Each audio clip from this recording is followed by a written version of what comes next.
Vamos lá, gente. Então, vamos começar já falando aqui do que a gente vai, dos objetivos da aula, como a gente vem fazendo. Então, a gente quer conceituar essa noção de subsequência, que é bem razoavelmente simples e bem intuitivo, e apresentar o teorema de Bolzano-Weierstrass e algumas de suas consequências, tá? Então, o que seria uma subsequência? Subsequência nada mais é do que uma parte, digamos assim, de uma sequência. É uma sequência que é parte de uma sequência dada, né? Formalmente, a gente pode dizer que uma subsequência de uma sequência AN, né? Então, pega aqui uma sequência dada. Então, a gente sabe que uma sequência é uma função dos naturais em R, e aí, para definir a subsequência, a gente pode pegar a restrição dessa função A, que é dos naturais em R, a um subconjunto infinito, né? Que eu estou chamando aqui de N', a um subconjunto infinito dos naturais.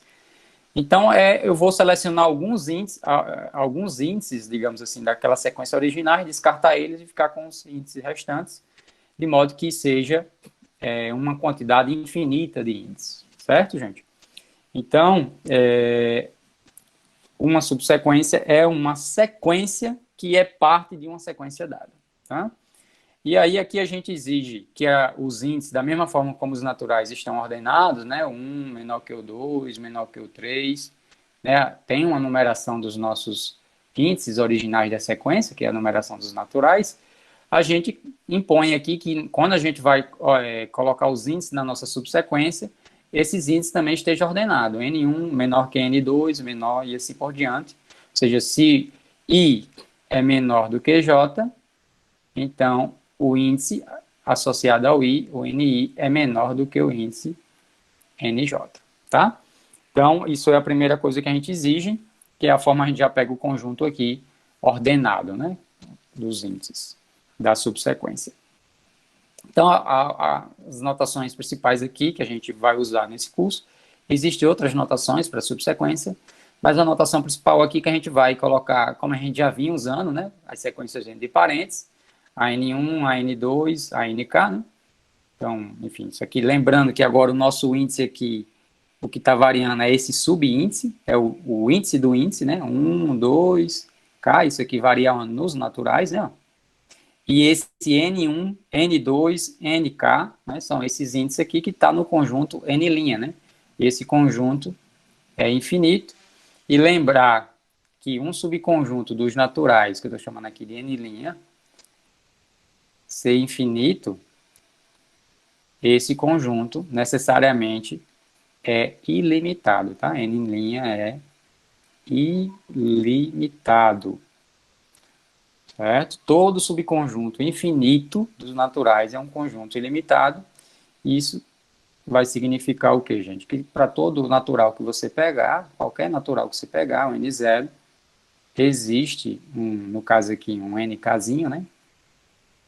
Em N', tal que esse NKzinho é maior do que o N0. Aqui não tem essa linha, não. Certo? Então, todo subconjunto infinito do conjunto dos naturais é um conjunto ilimitado. Isso não ocorre para subconjunto dos reais, certo? Por exemplo, você pegar um intervalo dos reais, um intervalo, isso é um subconjunto dos reais, um subconjunto infinito, mas ele não é ilimitado, né? Ele não é necessariamente limitado pela própria característica aqui. Se eu pegar um intervalinho aqui de A até B, ele é limitado por A e B, né? Então, isso ocorre, essa propriedade é uma propriedade específica dos naturais, tá? Não vale para todo o conjunto, não. Então, a subsequência nada mais é do que uma parte de uma sequência, que também é uma sequência, tá? Então, é uma sequência como se você eliminasse alguns termos da sequência original. E aí, aqui, tem mais algumas observações que a gente é importante fazer. Eu já tinha feito que se o I é menor do que J, né? Isso implica que o NI é menor do que o NJ. E também é importante que você observe que o NJ é sempre maior ou igual a J, né? Só para a gente ter uma ideia aqui, como a gente pode enxergar isso aqui facilmente, imagine que a gente tem lá a numeração da sequência original, 1, 2, não são os termos da sequência, são os índices da sequência original, 1, 2, 3, 4, 5, 6, 7, e assim por diante, né? Continuaria.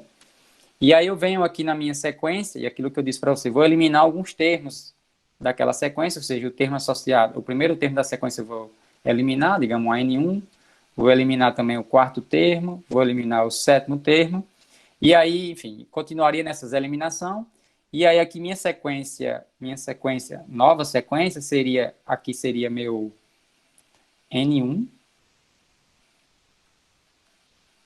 aqui seria meu N1, aqui seria meu N2, aqui seria meu N3, aqui seria meu N4, certo? E aí aqui você pode fazer essa comparação, né? O N1, que é o 2, é maior ou igual a quem? Ao 1, né? Aqui meu N1, que é igual a 2, e esse 2, nesse caso, não é nem maior ou igual, é maior, né? Do que o 1, né? Que é o índice aqui, né? Ó. Esse aqui seria o nosso J. Do mesmo jeito aqui, meu N2, ó. Meu N2 é quem? Como índice, é o 3.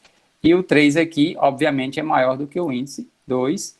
Ou seja, a igualdade, na verdade, só vai ocorrer quando eu já começar dos primeiros termos, né? O N1 foi igual a 1, o N2 foi igual a 2, o N3, ou seja, eu não eliminar ninguém do início.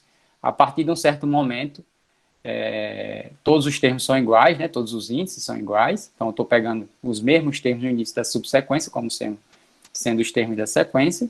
Mas, para que seja uma subsequência diferente da sequência dada, a partir de algum momento, esse igual nem vai ter, tá? Ou seja, o NJ sempre vai ser maior do que o J a partir de um certo índice, porque se todos forem iguais, na verdade, a subsequência é a mesma sequência. Eu não eliminei nada da sequência, tá? Então, essa outra desigualdade aqui é uma desigualdade que a gente usa bastante quando a gente está fazendo resolvendo algum exercício que relaciona subsequências, tá? Então, memorizem aí esta desigualdade e esta desigualdade. Vamos aqui aos nossos exemplos mais simples. Vamos começar com aquela sequência que a gente sempre tem abordado aqui nesse curso. É a sequência menos 1, 1, menos 1, 1. Essa sequência aqui, como vocês devem lembrar, essa sequência aqui, ela tem termo geral, nosso AN, né? Nada mais é do que menos 1 elevado a n. Esse é o termo geral dessa sequência. Quando n é ímpar, menos 1 elevado ao número ímpar vai dar menos 1. E quando n é par, vai dar 1, né? Menos 1 elevado ao número par vai dar 1, né? Menos 1 vezes menos 1, número par de vezes vai dar 1, positivo. Então, as posições aqui é a posição 1, posição 2, posição 3, posição 4. Posições ímpares é menos 1, posições pares é 1, e assim por diante, né? Essa sequência aqui, então eu peguei essa subsequência. Ó. Peguei essa subsequência, menos 1, menos 1, menos 1, menos 1. Então, essa subsequência essa sequência aqui é uma subsequência da sequência dada. E aqui, no caso, o que a gente fez, gente? A gente aqui eliminou os termos pares, né? Eliminei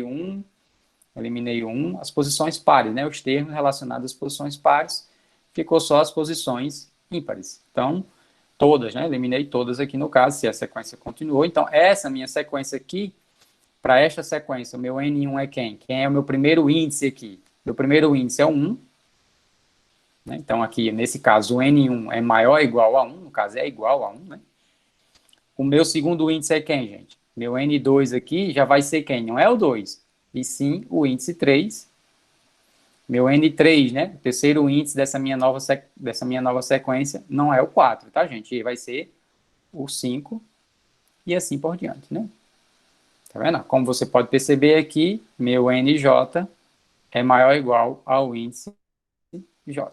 No caso, a igualdade só ocorreu no 1 aqui. Posição 1 com 1, nos outros já ficaram todos maiores, né? O 3 é maior do que 2, o 5 é maior do que 3, o 7 vai ser maior do que 5 e assim por diante. Então, esse aqui seria uma subsequência. Eu vou dar um exemplo de uma outra subsequência.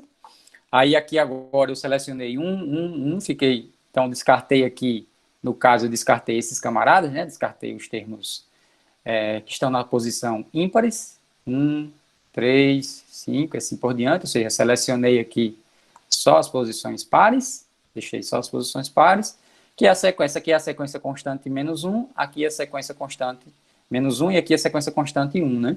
É uma subsequência, neste caso aqui mais específico, o meu N1, que é um N1, gente, é a segunda posição, é o índice 2, Meu N2 é que posição? A posição 4, e assim por diante, né?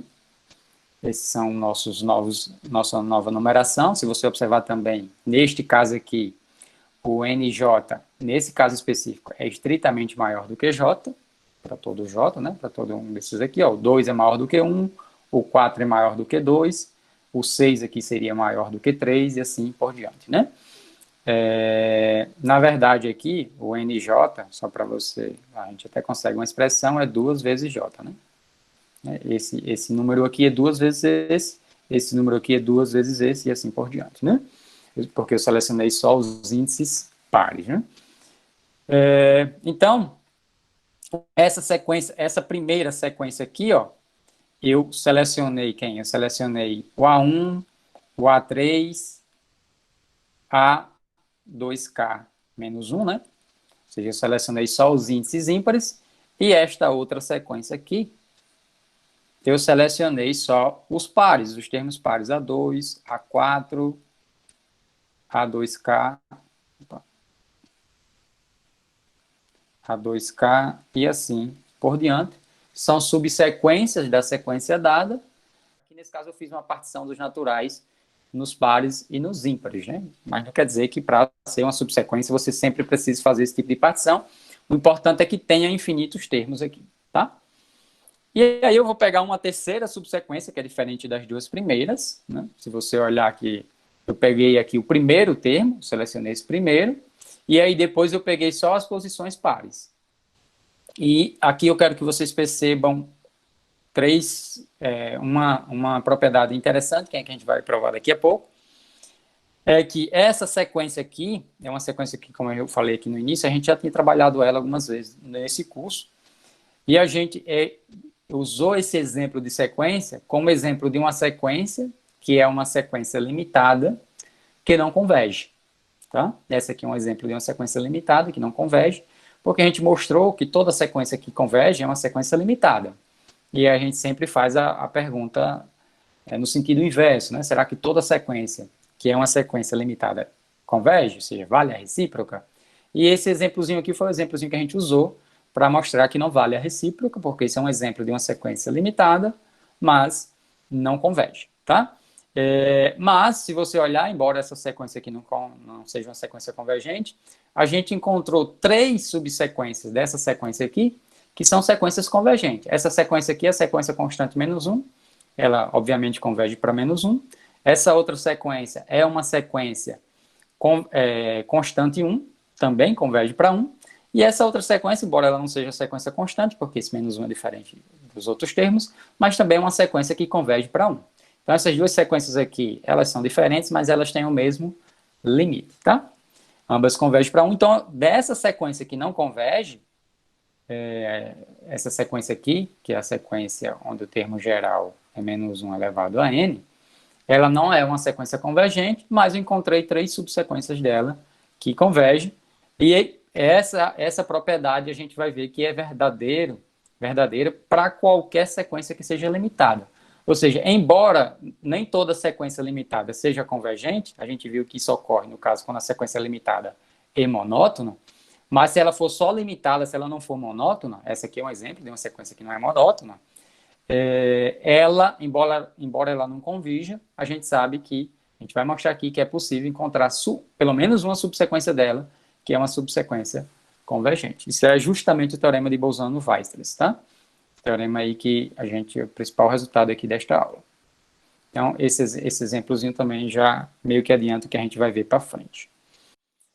Então, mas antes de passar para esse teorema de Bolzano-Weierstrass, vamos aqui para um outro resultado, que é um resultadozinho bem interessante, razoavelmente simples de aceitá-lo e também simples de demonstrar.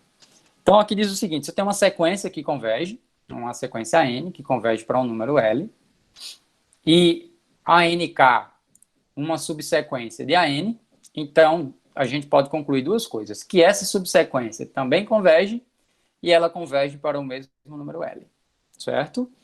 E a gente aqui, eu vou fazer aqui um desenho para a gente... imagina o seguinte, eu tenho aqui, ó, a minha sequência a N convergindo para L, isso foi dado.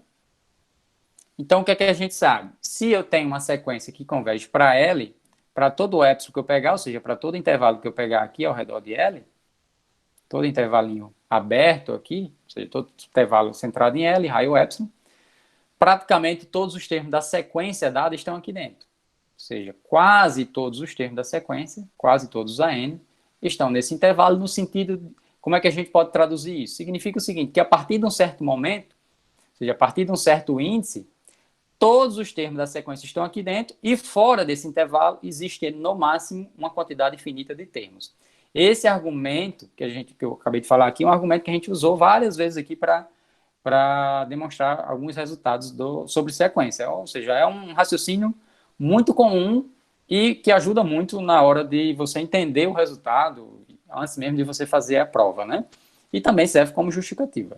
Então, para todo epsilon que você pegar, fora desse intervalo, existe no máximo, digamos assim, uns gatos pingados que estão aí fora da sequência. E máximo aí uma quantidade finita de termos que está fora desse intervalo. Ora, o que é que eu preciso concluir? Que se eu pegar uma subsequência qualquer de AN, essa subsequência também converge para L.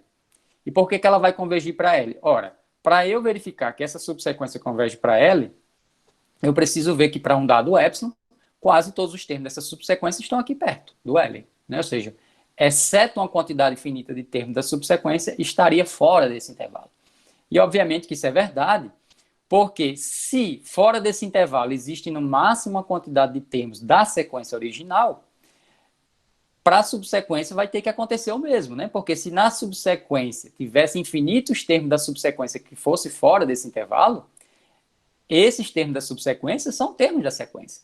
Então eu teria infinitos termos da sequência que estaria aqui fora do intervalo. Isso é um absurdo, né? Ou se você preferir de outra forma, como quase todos os termos da sequência estão aqui dentro, e os termos da subsequência são termos da sequência, então quase todos os termos da subsequência também têm que estar aqui dentro.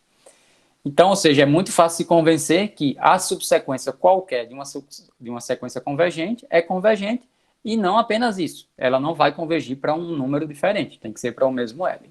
Tá?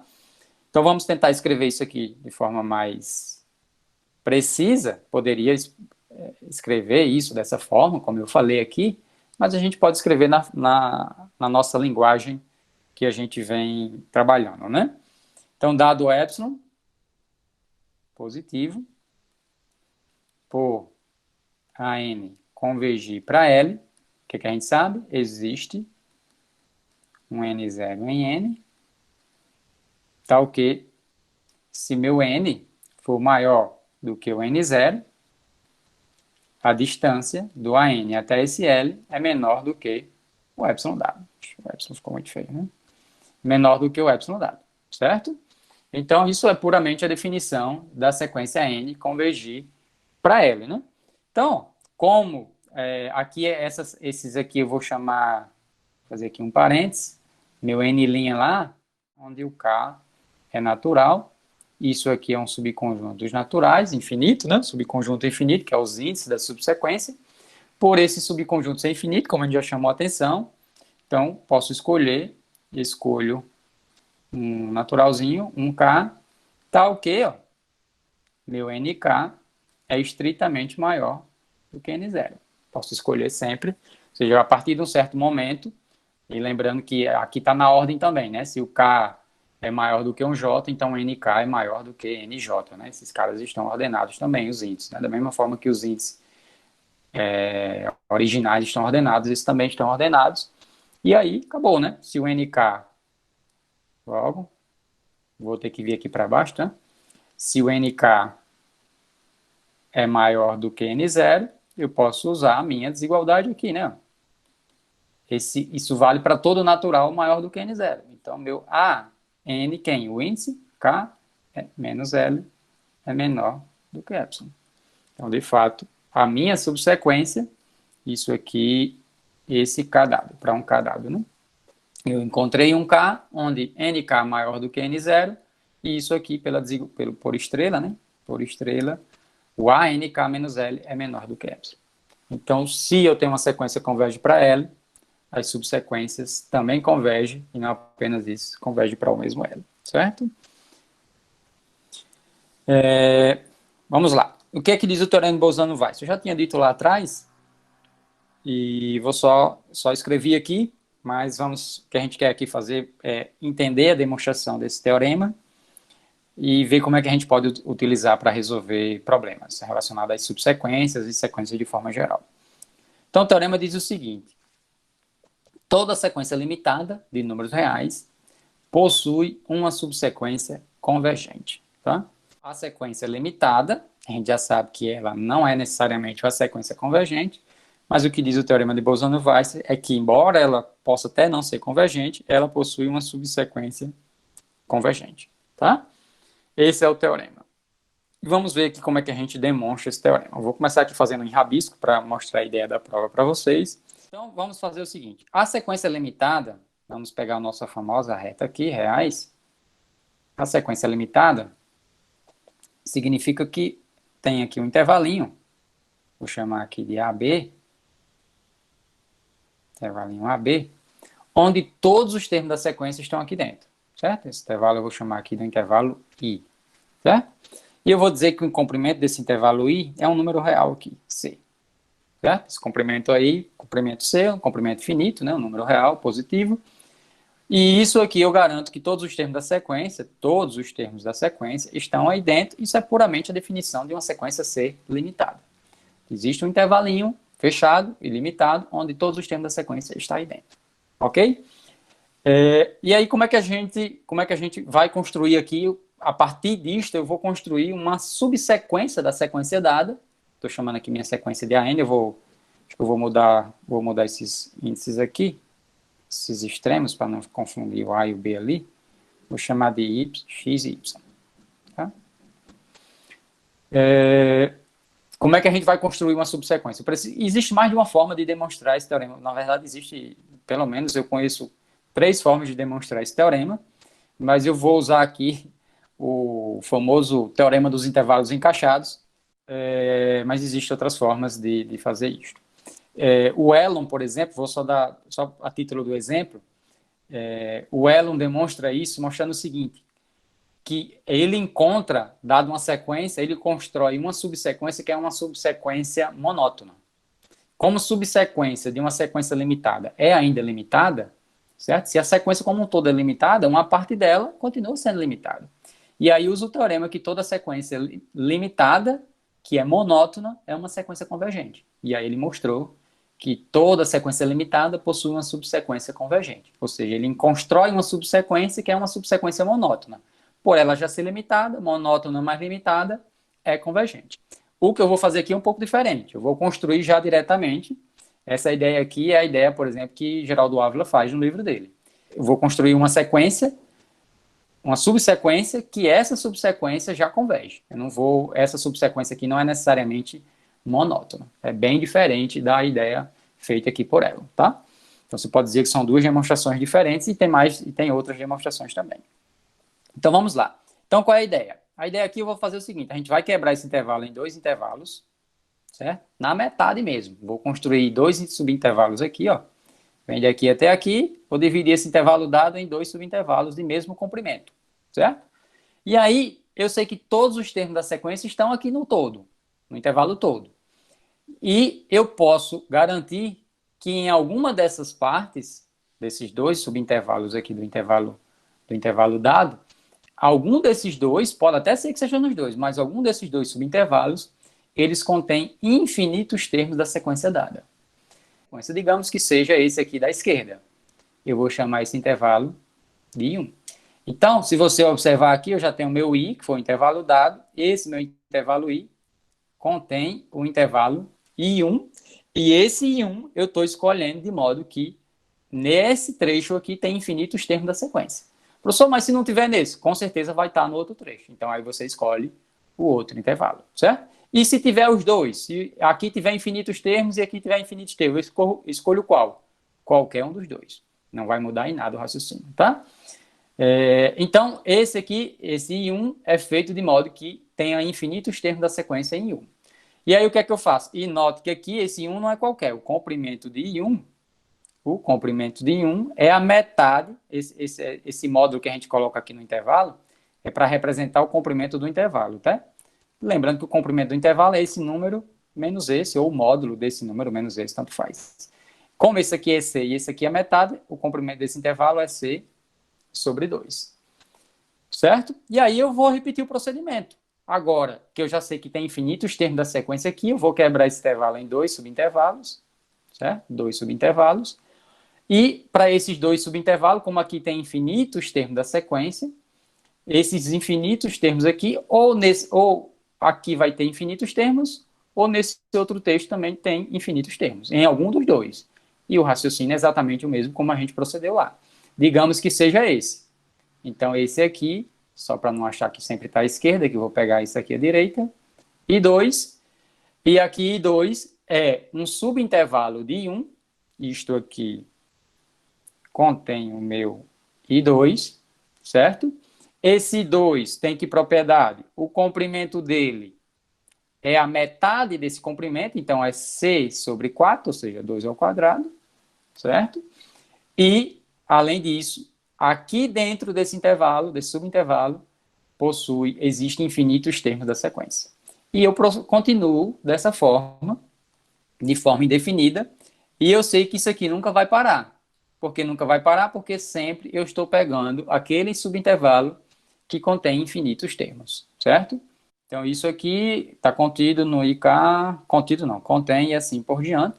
Então, se você olhar, eu construí aqui uma sequência, os intervalinhos são todos intervalinhos fechados, tá? Estou pegando intervalinhos fechados, ilimitados, são limitados porque eles estão dentro de um intervalo que é limitado já, que é o xy. Então, e quem é o comprimento de IK, gente? Quem é o comprimento de IK? O comprimento de IK é C sobre, esse C é um número real positivo, 2 elevado a K. Ou seja, o comprimento desses intervalos de um genérico, né? É o comprimento dado dividido por uma potência de 2, e vai ficar a potência de 2 porque eu sempre estou quebrando na metade, tá? Então, eu tenho uma sequência de intervalos encaixados, ou encaixantes, né? Limitados e fechados, e o teorema dos intervalos encaixados, isso vai garantir o quê? Que é a interseção desses intervalos, interseção de todos esses intervalos aí, é não vazia, né? Como isto aqui está tendendo a quanto, gente? Esse número aqui, a sequência de comprimentos tende a quanto quando o K vai para infinito? Um número positivo dividido por 2 elevado a K quando o K vai para infinito. Isso aqui tende a zero, né? Então, eu tenho uma sequência de intervalos encaixados, que eu já sei, fechados e limitados, então a interseção dele é não vazia, como os seus comprimentos, a sequência dos seus comprimentos está tendendo a zero, então essa interseção não apenas é vazia, como ela é unitária. Certo? Ou seja, tem apenas um número que eu já estou chamando de L aí, ó. Eu estou chamando desse L porque esse L vai ser o limite que eu vou querer aí, que seja da minha subsequência. Mas se você observar, eu não construí a subsequência, eu construí uma sequência de intervalos, certo? Uma sequência de intervalos, o que é que eu vou fazer? Eu vou para cada um desses subintervalos, eu vou escolher um elemento. Digamos aqui eu vou pegar, vou mudar a corzinha aqui. Aqui eu vou pegar o AN1. Nesse intervalo, como ele não só é não vazio, como ele tem infinitos termos da sequência, eu escolho qualquer termo da sequência aqui dentro. Aqui eu vou pegar um AN2, aqui eu vou pegar um ANK e assim por diante.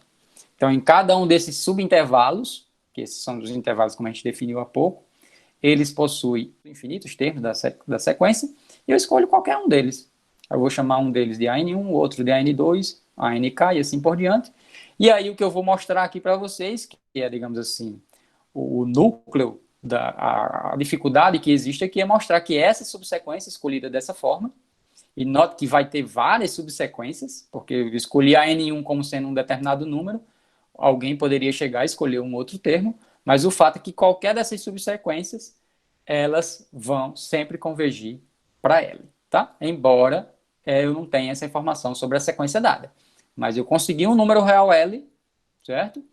E uma subsequência, e a afirmação que eu vou fazer aqui é que o limite dessa subsequência construída dessa forma, e aqui lembrando que quem está indo para infinito é o casinho, né? O subíndice, isto aqui é L.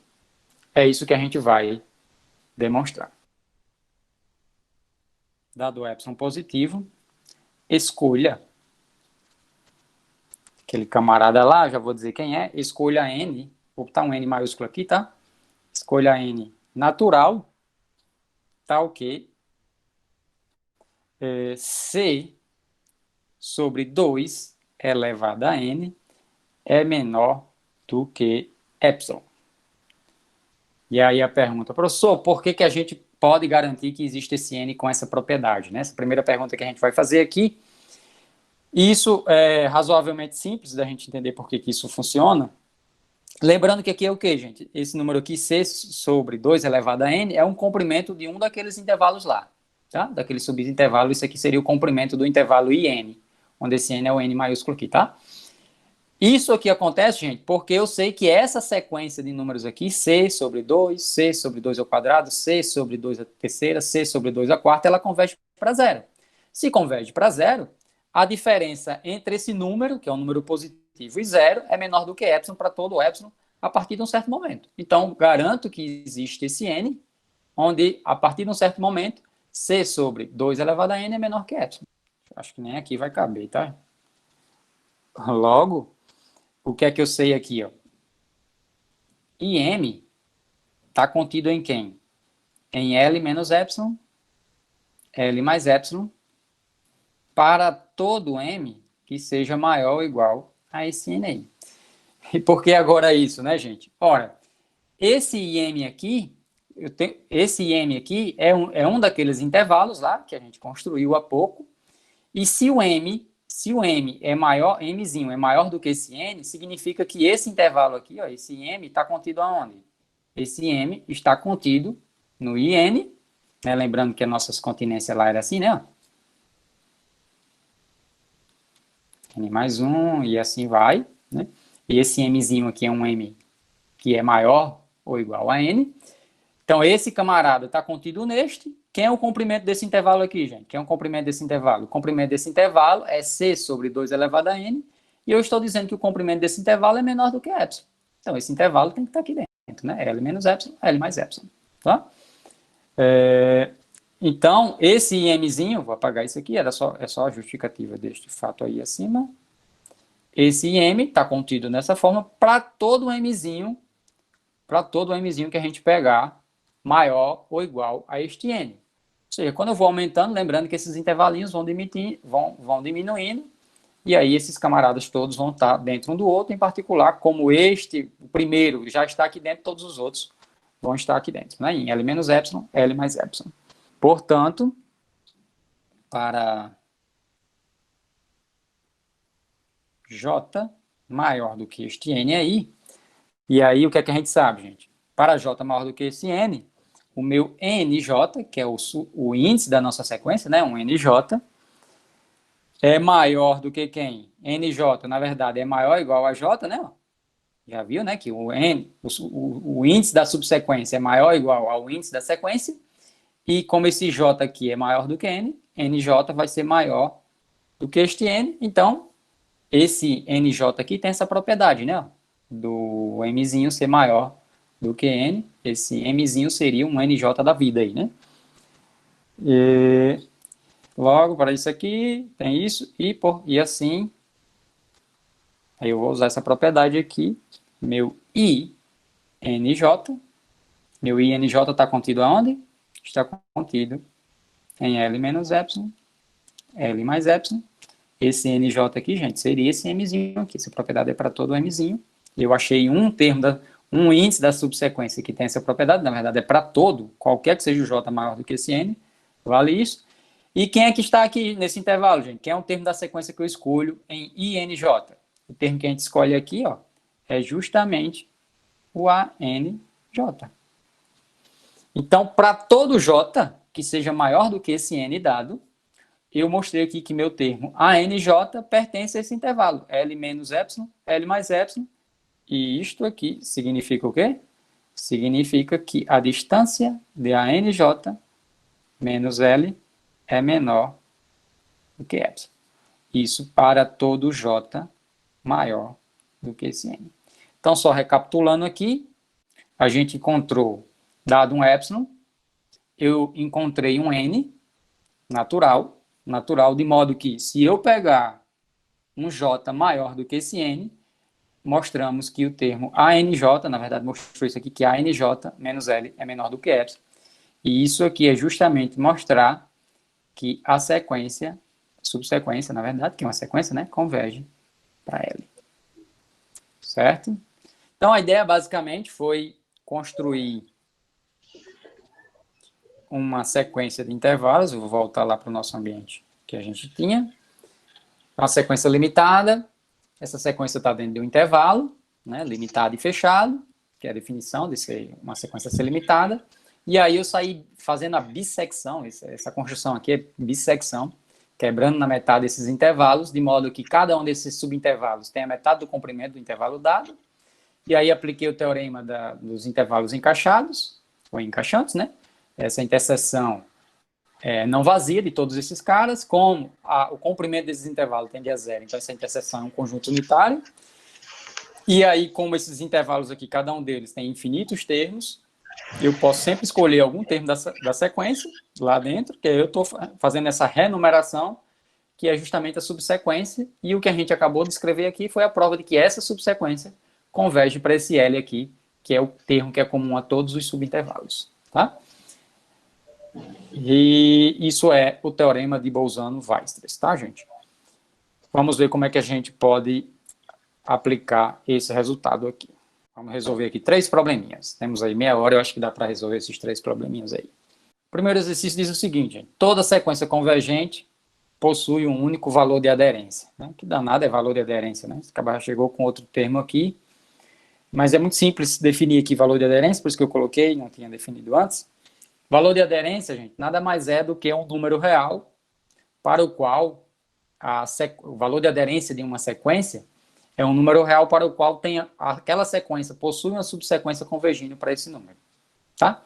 Por exemplo, naquela nossa sequência lá, ó, a elevado a n, que é menos 1 elevado a n, a gente construiu 3 subsequências dessa daqui, e a gente viu que o 1 e menos 1 são valores de aderência dessa sequência, porque a gente construiu uma subsequência que converge para 1 e construiu uma outra subsequência que converge para menos 1. Né? Então, esse 1 é valor de aderência dessa sequência e menos 1 também é valor de aderência dessa sequência, porque a gente consegue encontrar subsequências, uma que converge para 1 e a outra que converge para menos 1, certo? Então, o valor de aderência nada mais é do que um número real, o valor de aderência de uma sequência, nada mais é do que um número real, para o qual existe uma subsequência da sequência dada convergindo para aquele número real. Tá? É bem simples a definição. Alguns livros também chamam isso de ponto de aderência. Ao invés de valor, chama ponto. Então, o exercício está dizendo que toda sequência convergente possui o quê? Um único. Ou seja, só tem um valor de aderência. E aí, isso na verdade a gente já fez, né? Fez naquela proposição, embora a gente não tenha comentado sobre isso, mas porque a gente não tinha nem falado o que seria valor de aderência, mas isso é praticamente aquela proposição que a gente fez há pouco.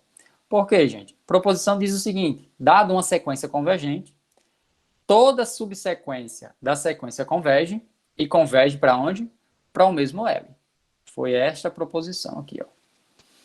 A gente mostrou que se tem uma sequência que converge para L, então toda subsequência converge, e ela também converge para L. Ou seja, o limite da sequência é ponto de aderência da sequência, ou valor de aderência, e é o único, porque todas as subsequências convergem para o mesmo número, certo? Então, o exercício 1 é basicamente essa proposição. A pergunta natural, né, que a gente sempre faz, vale a recíproca desse negócio? Se eu tenho uma sequência que possui um único valor de aderência, essa sequência necessariamente é uma sequência convergente? Pergunta, de novo, só para ver se ficou claro, a gente viu que toda sequência convergente possui um único valor de aderência, aí a pergunta natural é, será que toda sequência que possui um único valor de aderência, ela é necessariamente uma sequência convergente? Vamos escrever aqui esta sequência. Imagina aqui essa sequência. 1 mais 1 meio. Quem seria o próximo termo aqui? 3, só para ficar fácil a fórmula. 3, 1 mais 1 quarto. E assim vai, né? Essa sequência, o termo geral da sequência, inclusive dá para a gente escrever aqui o termo geral da sequência, é N, é o próprio N, se o N for ímpar, certo? Quando for ímpar, a posição for ímpar, né? A posição 1 é 1, aí A1 é 1, A3 é o 3, A5 é o 5, A7 é o 7, assim por diante. E se o termo, o índice aqui for par, o termo é 1 mais 1 sobre o número par em questão, 2N, né? Sobre N, na verdade, 2N não, sobre o próprio N, né? Porque o N é par, se o N for par. Né? A posição 2 é quem? É 1 mais 1 sobre 2. A posição 4 é quem? É 1 mais 1 sobre 4. Posição 6 é 1 mais 1 sobre 6. Tá? Então, aqui eu tenho essa sequência. Se você observar, essa sequência não converge. Por que essa sequência não converge, gente? Porque essa sequência não é uma sequência limitada. Tá? 1, 3, 5, 7, ou seja, ela não é uma sequência limitada. Dado qualquer número real, eu sempre encontro algum número natural que está depois desse número real. E aqui, como tem todos os naturais ímpares, eu sempre encontro um número natural ímpar que é maior do que esse número real dado. Então, essa sequência não é limitada. Se ela não é limitada, ela não pode ser convergente. Lembrando que para uma sequência ser convergente, é condição necessária que ela seja limitada. Porque a gente viu que toda sequência convergente é uma sequência limitada. Então, essa sequência não converge, porque não é limitada, certo? Ela não converge, mas ela possui um único valor de aderência, é o 1. Porque se você olhar essa subsequência daqui, que é a única parte da sequência que converge, é essa subsequência aqui, ó. Ou ela, ou parte dela, né? Pode até que você não pegue todos os termos dessa subsequência, mas a única subsequência dessa sequência dada que converge são aquelas subsequências que contêm uma quantidade infinita de termos pares aqui, né? Desses termos pares. E o limite dessa parte aqui, ó, de 1 mais 1 sobre n, dessa subsequência, é 1. Qualquer subsequência aqui, dessa sequência que convirja, tem que ser necessariamente parte dessa que está destacada aqui nessa cozinha, que é lilás, né? Roxo, sei lá. E qualquer uma dessas partes sempre vai convergir para 1, né? Porque aqui vai para 0, 1 mais 0 dá 1. Então, essa sequência aqui possui um único valor de aderência, que é 1, mas ela não é uma sequência convergente, certo? Então, ou seja, não vale, a resposta aqui é não. Não vale a recíproca. O fato de a sequência possuir um único valor de aderência não significa que essa sequência é uma sequência convergente. E está aqui um contra-exemplo. E se você notar aqui, gente, o contra-exemplo que a gente achou foi justamente uma sequência que não é o quê? Que não é uma sequência limitada. Então a pergunta natural é: se essa sequência for limitada e possuir um único valor de aderência, aí vale a recíproca? E a resposta é sim. Toda sequência limitada, então acrescentei a recíproca que a gente estava se perguntando, a hipótese da sequência ser limitada. Então, toda sequência limitada com um único valor de aderência, ou ponto de aderência, é convergente. Certo? Esse exercíciozinho a gente vai fazer aqui, e eu vou usar o teorema de Bolzano-Weierstrass para isso. Eu já sei que a nossa sequência é limitada, e ela tem um único ponto de aderência, e eu quero ver que a sequência original é uma sequência convergente. Sei que ela é limitada e tem um único ponto de aderência. Vou pegar aqui a nossa reta, que não é tão reta. Então, por minha sequência ser limitada, o que é que diz o teorema de Bolzano-Weierstrass? Que essa sequência possui alguma subsequência, foi o que a gente acabou de mostrar, convergente, concorda? Toda sequência limitada possui uma subsequência convergente.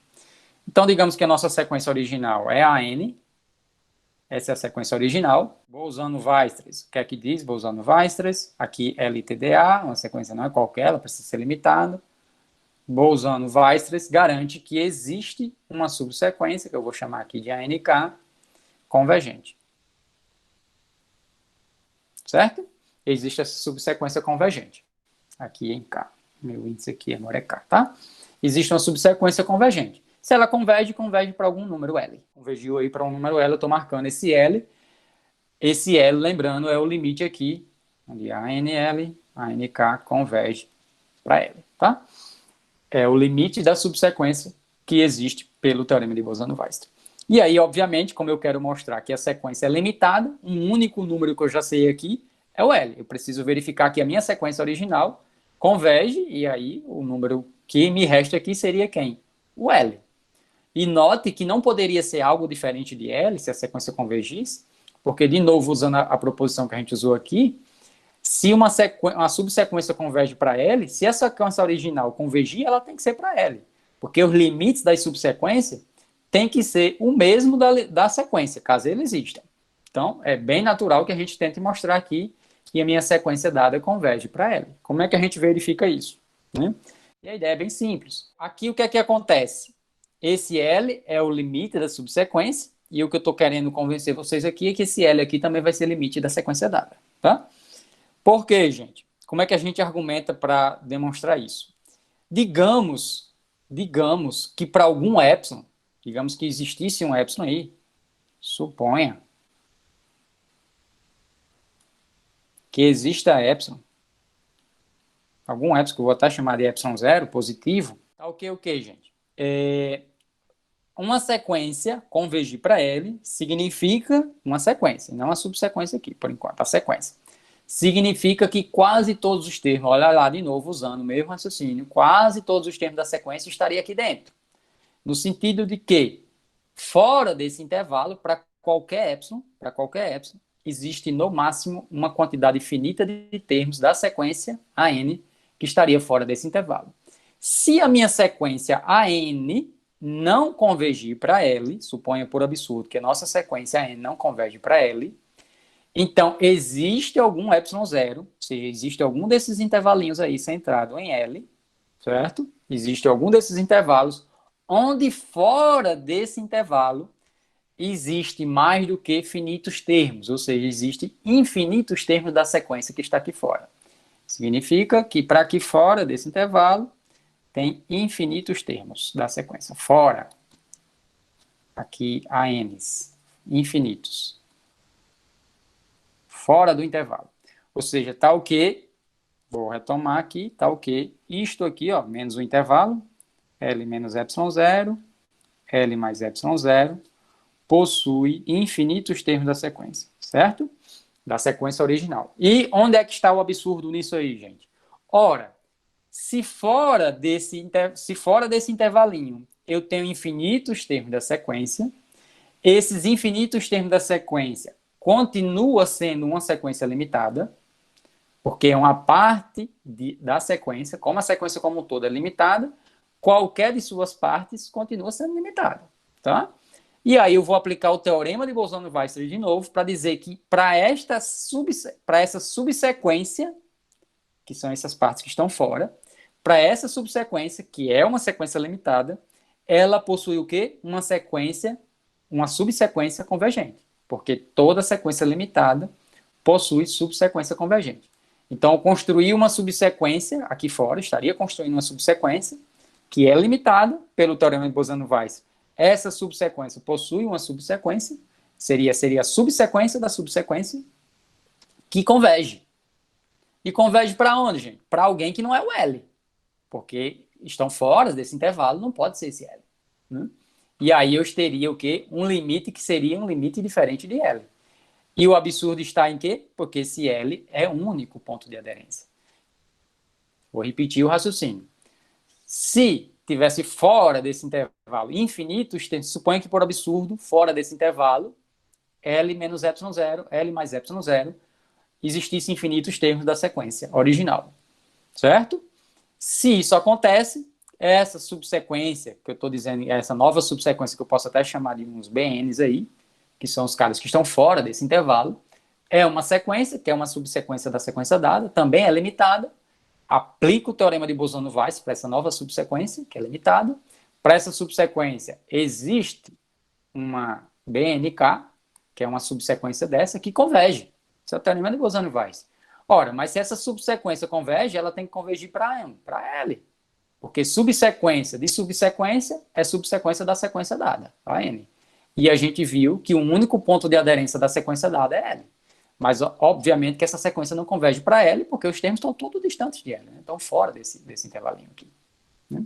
Então, isso é um absurdo. Então, toda sequência limitada com um único ponto de aderência é convergente. E note que a gente usou isso aqui, ó, fortemente, a sequência ser limitada, pelo menos 2 vezes para poder aplicar o teorema de Bolzano-Weierstrass. Então, esse teorema serve para resolver esse tipo de problema sobre pontos de aderência, sequências, subsequências. Sempre você recorrer a uma subsequência de uma sequência limitada, aparentemente não diz nada sobre a sequência dada, mas às vezes você obtém uma informação sobre a sequência original, que foi o que a gente aconteceu aqui, né? A sequência é limitada e ela tem um único ponto de aderência e o que a gente viu é que essa sequência é convergente, certo? Antes de encerrar aqui, e aí é interessante que vocês escrevam, tentem escrever os detalhes dessa prova, tá? Aqui a gente só deu a ideia, né? Então, aqui o que a gente estudou hoje, a gente estudou as subsequências, estudou também o teorema de Bolzano-Weierstrass, né? E também um pouquinho dessa questão aqui de valores de aderência, né? Como uma aplicação aqui do teorema de Bolzano-Weierstrass, para a gente ver como é que a gente pode usar esse teorema. E aí, o que vem a seguir, a gente vai colocar, como eu falei aqui para vocês, alguns exercícios lá no AVA, lá no Google Sala de Aula, e a gente também vai colocar uma aula assíncrona sobre séries numéricas, embora o assunto seja diferente, mas a gente vai precisar muito, muito, mas muito mesmo do assunto de sequência. Na verdade, a série é um tipo de sequência, tá? E aí a nossa bibliografia, como sempre, é o livro do Wellon e o livro do Geraldo Ávila. Os dois livros básicos de sempre.